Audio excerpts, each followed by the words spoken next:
Welcome back everyone. We now have top 10 game mechanics. These are the mechanics we feel have made games both innovative and fun in recent years. Anything you think we missed? Let us know on our Facebook page. Swapping up to our 10th place is the character swapping mechanic from GTA 5. While other games have allowed players to swap characters on the fly, GTA did so in a way that seemed both fluid and fun, making players feel like they were playing all the characters simultaneously.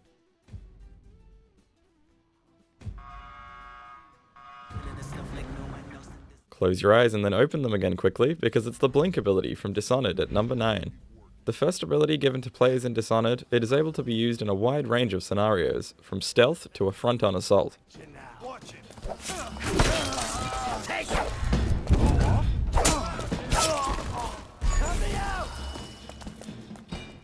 Slicing its way into number 8, we've got Blade Mode from Metal Gear Rising: Revengeance.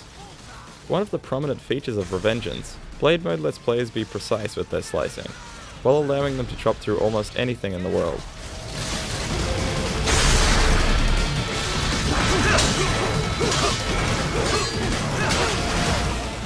Running, jumping and sliding into 7th place, it's free running from Mirror's Edge. Mirror's Edge redefined movement in games when it released in 2008.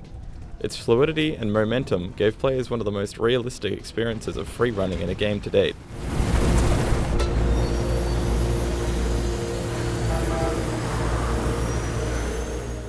Boom. Headshot. It's Sniper Elite's X-ray kills in at number 6. Introduced in the second Sniper Elite game, the X-ray kills granted players a gruesome view into the journey of their bullets, from the rifle to the skull to the brain and back out again.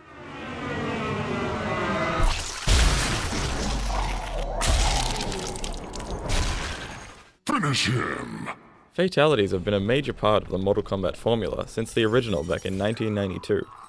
Humiliating your opponent by pulling off one of these bad boys has always been a great feeling.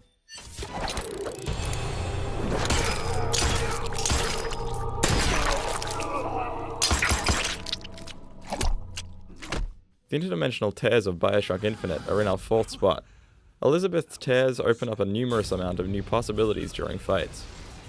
This ability lends itself to the frantic nature of Infinite's action, allowing the player to completely change the tide of battle in a second by tearing in a motorized Patriot. Is that? It's terror, something I can bring into this world. Targeting our 3rd position, it's the Vault-Tec assisted targeting system from Fallout. Adding a little bit of strategy to the first-person shooter, VATS lets players stop time to target certain parts of different enemies. When unleashed, the player lets loose a barrage of bullets in a violent and cinematic conclusion.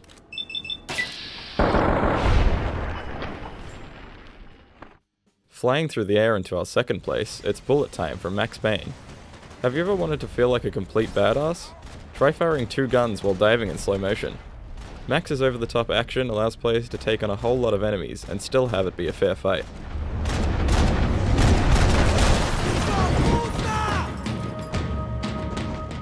When the science gets done and you make a neat gun, you get into the top spot on our list. The Portal gun from 2007's Portal revolutionized the puzzle genre, forcing players into looking at a problem in a completely different way. Many games have tried to imitate the style of Portal, but few have successfully captured the same amount of innovation.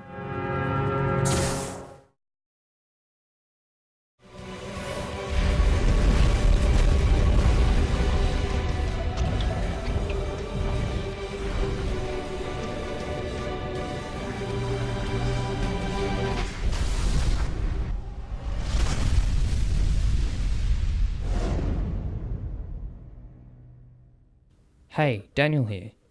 Armored Core for Answer is a mech combat game developed by From Software in 2008. The player takes the role of a mercenary pilot doing contract work for warring corporations. You get to fully customize your own mech and battle a large variety of enemies ranging from helicopters to kilometre-tall arms forts. The game has undeniably aged.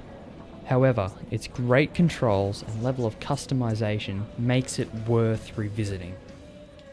The mechs are called ACs. I will now demonstrate builds and techniques that you can use to attune your own customized mech for the purpose of fighting other ACs.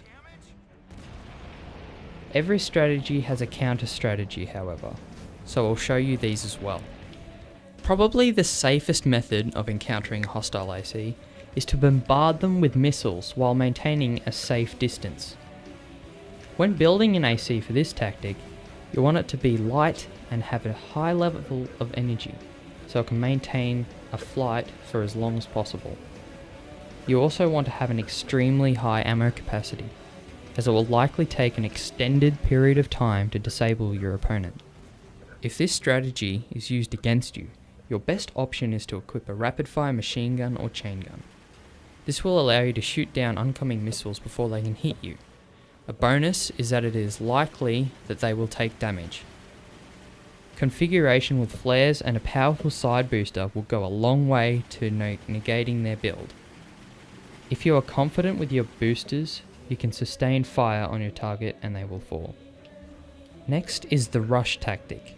For this you want to outfit some heavy armor and some close range high damage weapons such as the spread bazookas. But there are plenty of options that are adequate.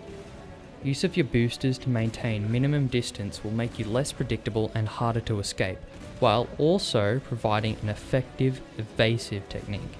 Rush attacks are brutal and hard to avoid with any build. Your best option is to try and stay as far as possible using all of your boosters to their maximum ability. With a light or medium AC, it is a good idea to be as agile as you can. Use your boosters to avoid opponents' attacks and get behind them. Once you're behind them, you cannot be hit. This is the perfect opportunity to use a sword. A hit from a sword does massive damage and leaves them stunned, leaving you with a short period of time to repeat the attack.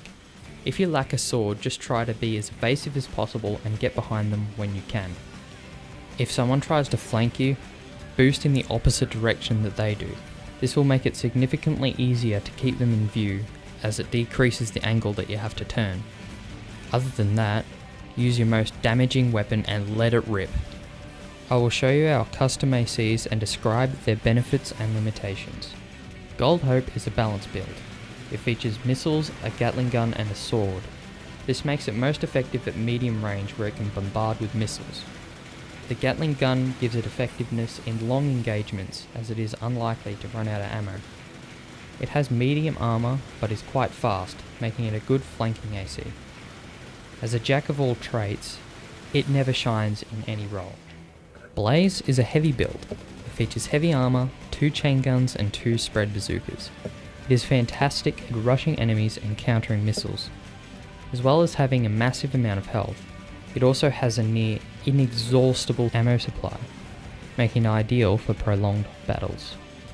Its biggest flaw is that it is slow. Grenade launchers are the perfect counter for this style of build.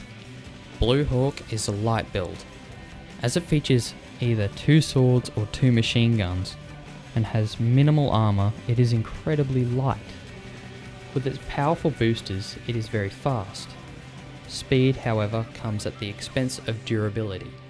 Any hit is devastating, meaning it requires a high level of skill to use and is mostly limited to flanking attacks. Mother Russia is a tank build.